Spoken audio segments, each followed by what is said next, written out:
All right, so now what we're gonna work on is the reaction to distractions. Usually if you're working, is anybody doing therapy dog training?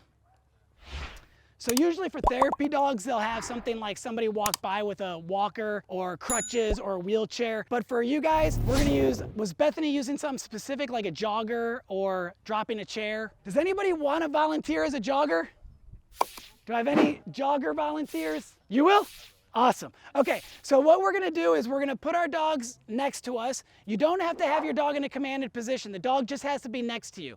As Bethany already mentioned, in order to pass the CGC, your dog cannot show aggression or fearfulness. So if your dog has a bad reaction to him running by, then he's just gonna create more distance next time he runs by, making it easier for your dog. Because distance will dictate how difficult something is. If you're very far away from something, there's less pressure. Very close, more pressure. So all you're gonna be doing is rewarding your dog for staying in the position, especially when he runs by. And if your dog breaks the position, calmly put your dog back, or just not allowing your dog to leave. So if you don't have your dog in a commanded stay, so like let's say this dog right here is just hanging out, not a stay position, but she also doesn't want him pulling on the leash and lunging and doing things like that. So if he leaves the position, she can just bring him back and make the leash loose again. It's not a stay, but it kind of is. It's just not a sit stay or a down stay, it's a any stay in this area. Does that make sense? Okay, so whenever you're ready, let's start in the center. So kind of start with a U shape, right? And start with a slow pace run. Faster pace run is usually more difficult. Make sure your leash stays loose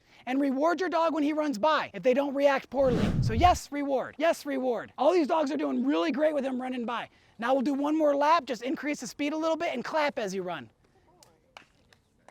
Good, and if your dog does a good job, mark and reward. So that was a little difficult for the one. Very good, reward. Also, don't have a tight leash while you're sitting there. So some of you guys have tight leashes. This is excellent. Very good. Again, reward your dog when he runs by. If they do a great job, we want to reward them for that.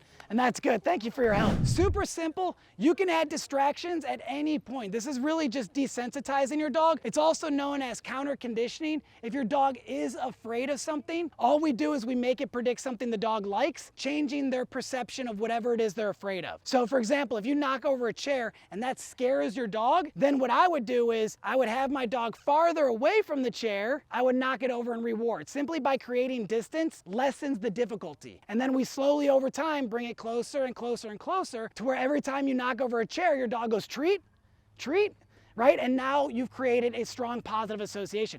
And that's really, by the way, all confidence building is.